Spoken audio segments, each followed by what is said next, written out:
I'm back with another fall-themed tutorial, and today we're going to paint a super simple and easy watercolor pumpkin wreath. This painting is perfect for beginners or artists of any level, so grab your supplies and let's get started.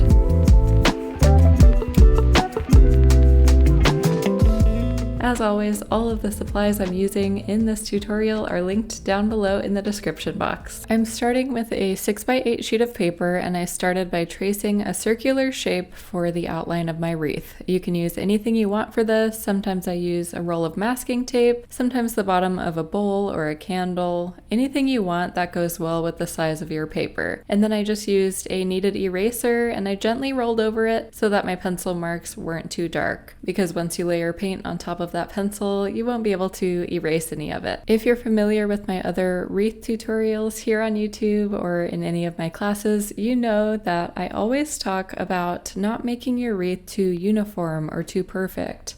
You want to have all your elements on there spaced out nicely so that it looks very organic and natural. So I'm going to take my pencil and I'm going to gently circle where I want my pumpkins to be, because the pumpkins will basically be the stars of the show for this wreath.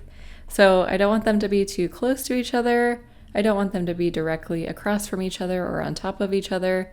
I want them spaced out nicely. During this part, you don't have to sketch out pumpkin shapes or leaf shapes or anything like that. All I'm doing is gently adding in some light little circles for where those pumpkins will be. And that helps me to plan out where I want them to be before I actually commit to painting them. That way, if I don't like the spacing, I can just erase them and move it around. So I'm keeping the distance in between these pretty similar and just penciling these in. So I'm gonna have 5 pumpkins in this wreath. 1, 2, 3, 4, and 5. I moved you in a bit closer so you can see these details better, but we'll start by painting the pumpkin. I'm doing the one on the bottom left, and I have my mixture loaded up in a size 5 brush. This is Quin Sienna and Cadmium Yellow Deep, and we'll start by painting a very simple oval shape.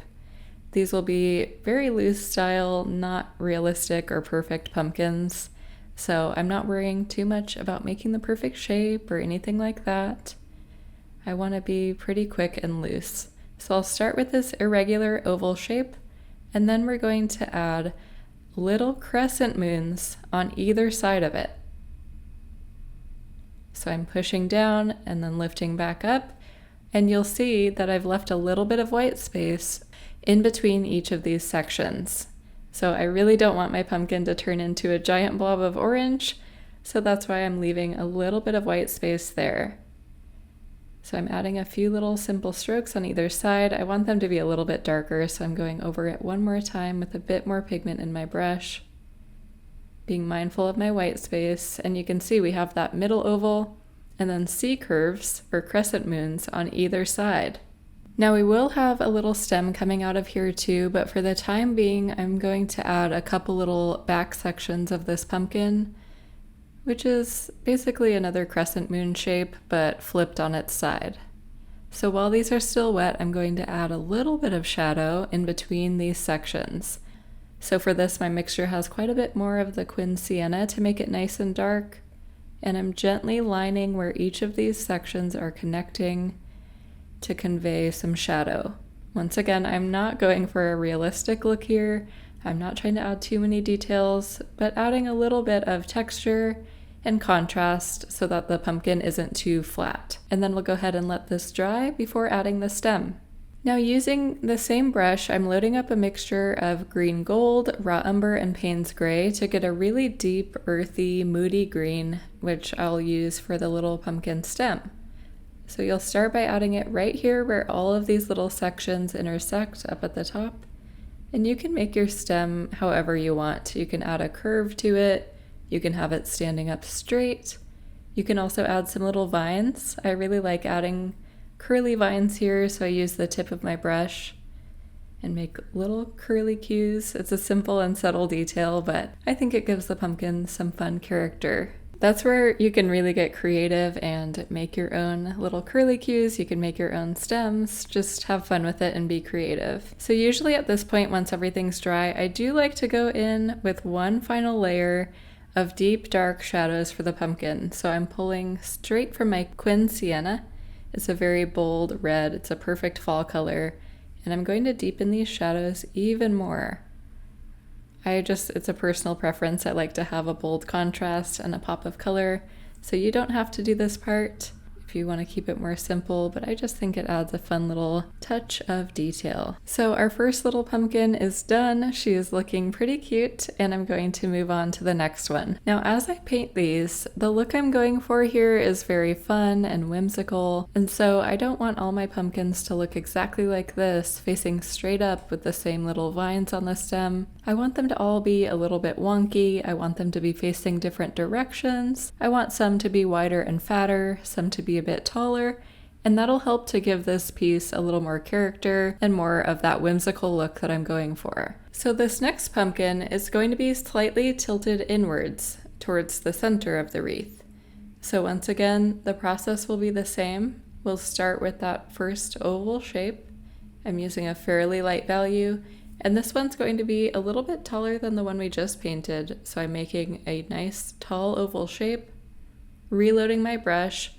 It's the same size 5 brush I've been using. I'll have it linked below if you want to check it out.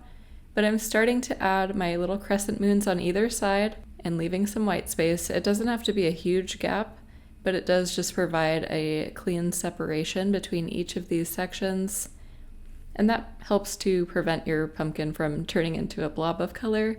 Sometimes that can happen if you don't use that white space. So adding a couple curves on either side. You can already tell this one is quite a bit taller. This one's a little bit more short and fat. And then I'll add the dainty little back curves, which are just crescent moons on their side.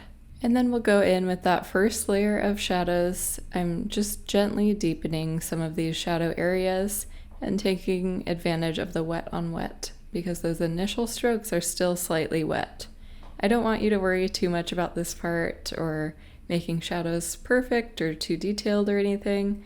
I just tap in a little bit of color at the very bottom and then in each of the little crevices where there's usually a bit of a shadow there. And as you saw with this first pumpkin, I will go back in once everything's dry to add in those final darker details, but for now I just like to have at least a little bit of variation in my values. Some of the areas are light values and some are a bit darker. So those are my base layers, and then we'll let this dry before adding on to the stem. So I'm using the same mixture of green, and again, I want these back sections to look like they're behind the stem. So when I add this part, I'm overlapping those back sections and adding that stem where all the sections intersect.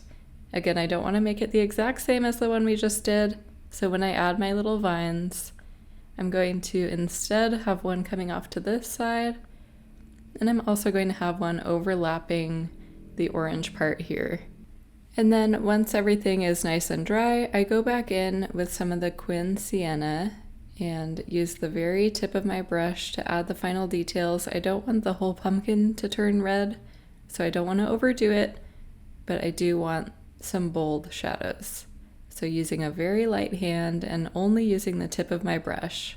Alright, so our first two pumpkins are looking nice. Let's do one more in real time and then you can go ahead and work on the final two at your own speed. So moving on to our third one, which will be right here up at the top. This one will be slightly tilted to the left.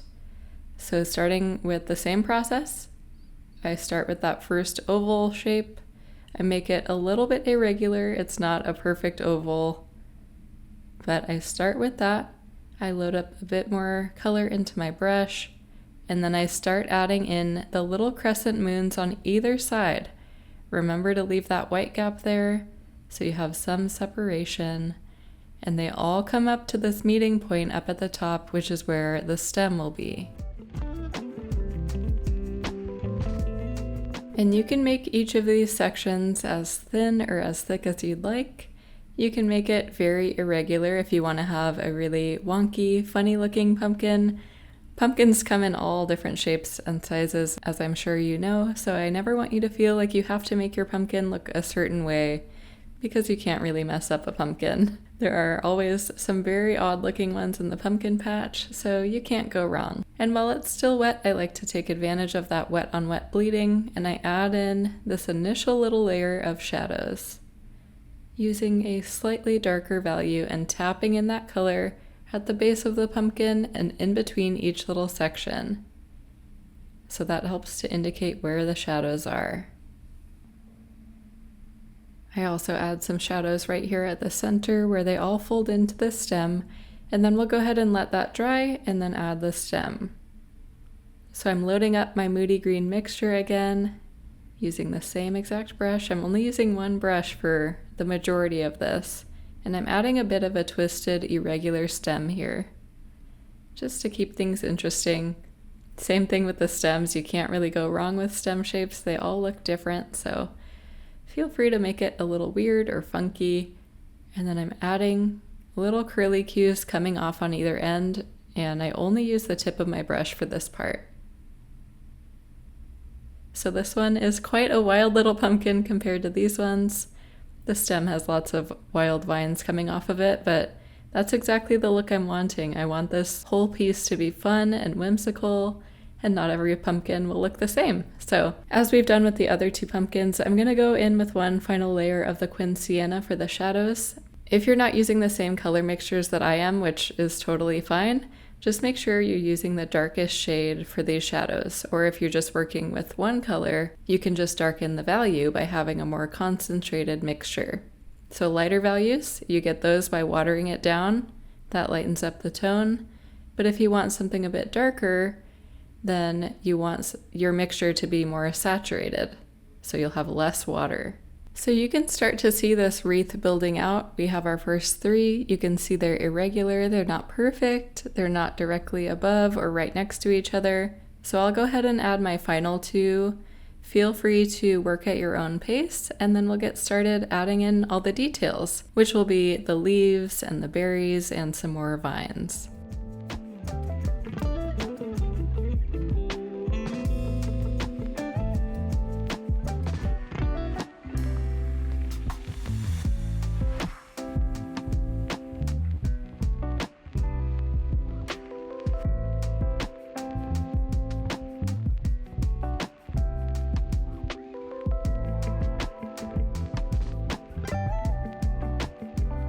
Once all of your pumpkins are good to go, we can start on the leaves. I like to start with a very light first layer of leaves and then add on to that. So I'll be using the same mixture I did for the stems and the vines, but I want to use a very light value. Again, that just means it's very watered down. So I'm adding water to my mixture on my palette and then loading it into my brush. Using that same size 5 round brush, I'll start adding in these little leaves. And I want to leave white space in between them. So you can see it's a very light value here, and I'll start adding in these little dainty leaves. And I'm actually going to make that a slightly darker value. That was a little bit lighter than what I was going for. So just fixing that a little bit. But this is about a medium value of my color mixture, and I'm going to work my way around this wreath, adding in my first layer of leaves. Now the thing with this step that I want you to keep in mind is you need to leave white space. You don't want to fill this entire wreath with this first layer of leaves, because we're going to go back in to add darker leaves and berries and some more little vines. So I do want to place plenty in here to make it look nice and full, but I want to leave some room for those additional elements. So you can see as I add these leaves, I'm leaving quite a bit of white space in between them, using the tip of my brush to create thin lines and then applying more pressure and creating these very round leaves.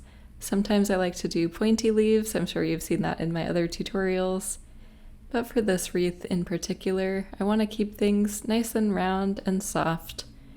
Again, going for more of a whimsical look with this one, so I want everything to look fun and friendly. But as I do this, I'm just going to add about this many leaves in between each pumpkin because, as I said, I want space to be able to add more to it without it looking too cluttered. And also you can see my pencil mark here for what I want the general shape of the wreath to be, but you can see I'm not sticking directly to that line. Some of the leaves are coming inwards a bit, some of them are poking out. So this line that we traced in the beginning, it's a guideline to help keep you on track, but you don't have to paint every single leaf directly on that line. As you move your way outside of that line, that's what will really help your wreath feel like it has movement to it. So I'm just adding a few little dainty leaves here and there, and I'll continue working my way around this wreath. If you struggle with painting leaves, I'll link another leaf tutorial here at the top of this video. There are a ton of different ways you can paint leaves, so there's not just one specific way. And also, you don't have to feel like you need to put your leaves exactly where I'm putting them. You're free to put them wherever you want. But you can start to see that this wreath is looking nice and full, like a wreath, but I do have plenty of space still to add in more details. As you saw in the beginning, we'll be adding darker leaves, we'll be adding some more of the little twisty vines, and we'll also be adding some berries at the very end. So I want to make sure I have plenty of room to add that. And I also mentioned this in another wreath tutorial here on my channel, but you can make your wreath any direction you want. Sometimes I have all the leaves pointing in one direction, like this one. All of them are going in a clockwise direction. Sometimes I have them with no direction. They're kind of going every which way. Sometimes they're pointing towards the center, so this one would be going up. The left one would also be going up, and they'd meet up at the top. So you can have fun and experiment with that. I want more of a circular clockwise movement to this, so all of the leaves as I add them are pointing in the same direction. But that's another area where you can really exercise your creative freedom, have fun with it, be creative, as we just add in this first little layer of light value leaves. As I said, I'm always working my way from light to dark because you can always layer darker leaves on top of this, but if you start out too dark, you're not really leaving yourself much room to go even darker. But if you start nice and light like this, as I add additional layers, they can overlap this first layer because they're so light. So just take a look before you move on to the next step. Make sure it's looking balanced. I don't want any sections that are too bare or any that are too busy or full.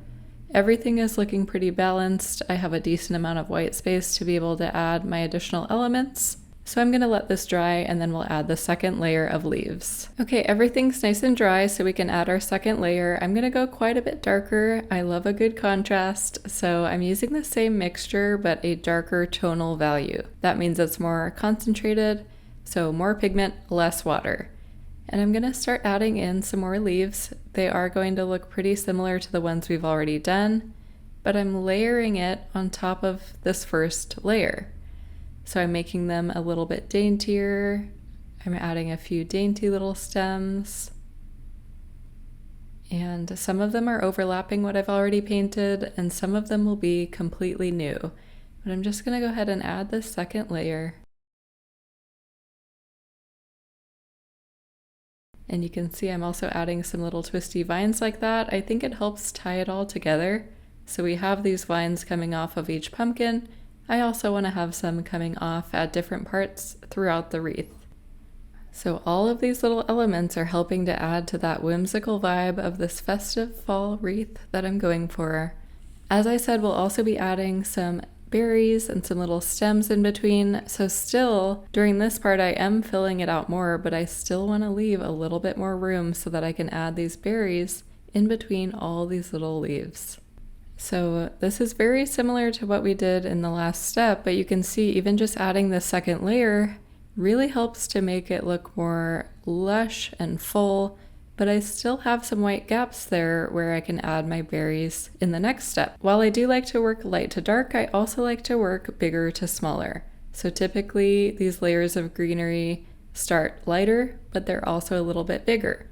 And then as I add the additional leaves, they're darker, but they're also a little bit smaller and daintier. So that's typically how I like to add my little foliage and flourishes to wreaths. I work lighter and bigger to darker and smaller. And as I add these leaves, they're all looking very unique. I don't want every section to look the exact same. So I'm making sure to get lots of nice variation and also leaving that white space.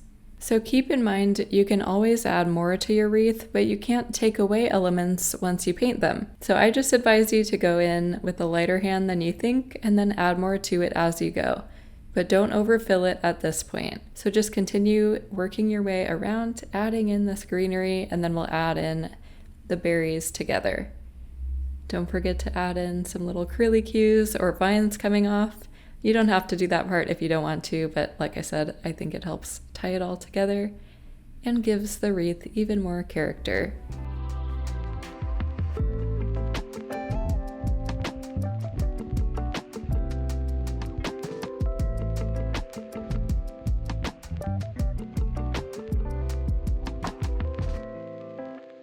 Okay, so we have our pumpkins, we have 2 layers of leaves. The wreath is looking nice. If you want to leave it as is, you totally can. I like to add a final layer of some fun little berries for a pop of color. So for my berries, I'm using a mix of Quin Sienna and Quin Lake. That's a very bold, vibrant red shade. And I'm just going to add a few little berries here and there in between these pieces of foliage or leaves. So for example, I see a bit of a white gap here. I'm not going to make these berries detailed or realistic at all. I'm just painting in a circular shape and leaving a bit of a white space for the highlight. Let's add another one. I like to make sure the berries don't look the exact same, so some of them will be slightly bigger. And this one is overlapping the leaf. And I'm just going to add a handful of these berries in between each little pumpkin section. We will also be adding stems later to connect the berries to the wreath, but for now I'm just going to find where I want these to be. You can do groups of 2 or 3, you can do some individual berries. You can also have some that come a little bit further off the wreath. So this one, for example, is quite a bit towards the center of the wreath, but like I said, we'll have a little stem to connect it in the next step. You can see this one's also overlapping that first layer. But that's about as many as I'm going to do in this section for now. Once again, you can always go back in to add more, but you can't take any away once you put paint down on paper. So start light-handed, add a few berries here and there, and then as you go, if you want to add more, you can always do that. Some areas I don't even have a whole lot of white space to add these, so I'm overlapping some of the leaves. And again, you want these to be fun little accents, little pops of color within the wreath. You don't want it to distract from what we already have or make it look too busy. We just want it to be a nice little complement. So don't go too crazy with adding berries. Just add a handful here and there. And something else to note as you do this step is you want to make sure you're keeping balance in mind as you place these. So I don't want to have all my berries on the inside of the wreath or all on the outside. I don't want to have so many on the left side and not enough on the right side. I want to have a good balance of them, and I want them to look like they were kind of tossed or scattered within the wreath. They're not too perfectly placed. So keep that in mind. You just want it to look balanced and natural. That's why I often do sometimes groups of 2, some individual, but I'm never copying exactly what I did in the previous section. So go ahead and work your way around the wreath, adding in these little berries.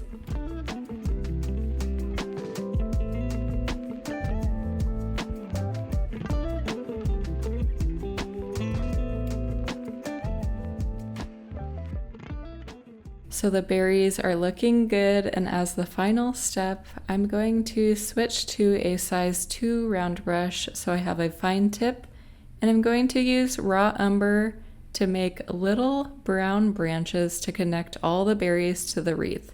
You don't even have to do this part if you don't want to, but I like to make sure that everything feels nice and connected. I don't want my berries to look like they're just floating.